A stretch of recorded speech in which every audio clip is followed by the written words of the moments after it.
There are 10 mainline FNAF games and 4 spin-off games in this ever-expanding franchise, all with different gameplay styles and unique features. Obviously to each their own, but for me, Five Nights at Freddy's VR Help Wanted is the best FNAF game in the entire Five Nights at Freddy's franchise. Before we get into why, comment down below what your favourite FNAF game is, because honestly for me it was a tough competition between FNAF 1, Pizzeria Simulator and Help Wanted. But overall Help Wanted came out on top. It was an almost perfect reimagining of all the FNAF games up to that point. Game modes specifically tailored to FNAF 1, 2 and 3, as well as parts of 4 with the Plush Trap and Nightmare Balloon Boy modes, as well as the Nightmarion and Fredbear modes, while also giving brand new twists to 4 with the inclusion of Funtime Freddy into the main gameplay. It also has parts of Sister Location with the Funtime Foxy game mode, but while featuring Blast from the Past, it also featured brand new game modes some have asked for ages. Parts and Service being one of those, being up close and personal to the main 4 animatronics, and fixing them in fun and unique ways. Although Circus Baby wasn't necessarily my favourite of the new game modes, it was still fun and unique to have us inside of the closet instead of observing into it. The Plush Baby minigame is one of the hardest levels in the game for a lot of people, especially on hard mode, so it definitely helps to bring challenge to the game, while both levels of Vent Repairs have some of the most fun game modes I've played through, mostly because they had some jump scares that actually got me. Finally, Pizza Party is one of the most unique and interesting game modes in the game that quite frankly led to the best, scariest, most disturbing moment in the entire franchise,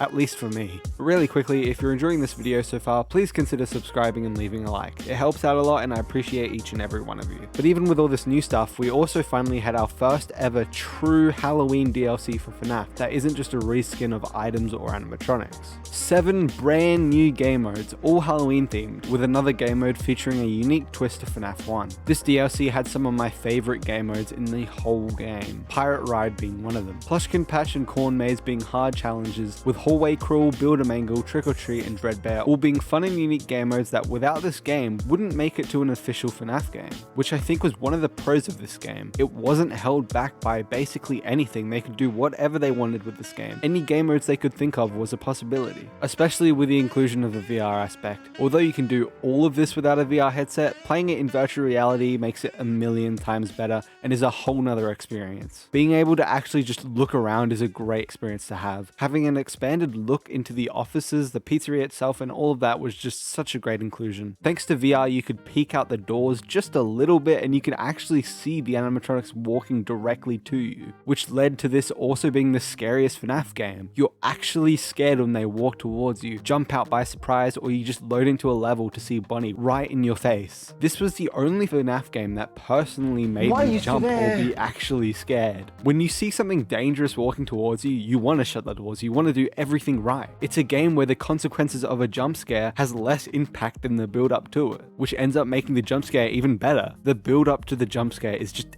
everything in this game. Even the least scary minigame in FNAF, at least in my opinion, the Plush Trap minigame, was actually scarier the first playthrough. Seeing it get closer in VR was actually scary and you hated the flashlight being off when it needed to be. There's probably more replayability in this game than there are in any others. The tapes, coins and millions of collectibles cause you to replay the game multiple times just to unlock secrets. And because of VR, some of the game modes continue to feel terrifying even after you play them multiple times. Somehow there's even lore in this game to make sure the lore lovers aren't disappointed either. The whole opening sequence basically being the game's transition from the old story to the new story, or new era if you will, with the tapes everywhere to theorize and put together the dark story behind the scenes of this game. Overall, this game excelled at being super fun and unique while still being loyal reimaginings of the old games in a cool way, seeing the animatronics move around and having full immersion in this world of FNAF. This game will forever be my favourite FNAF game. I just do not see any downsides or cons to this game. No glitches or bugs, at least not what I ever encountered. It took the longest time to play through, secrets and lore to unlock, games we always wanted to see in FNAF, while also being the most immersive and scariest FNAF game. All of this just to say Help Wanted is my favourite game in the entire Five Nights at Freddy's franchise. What's yours?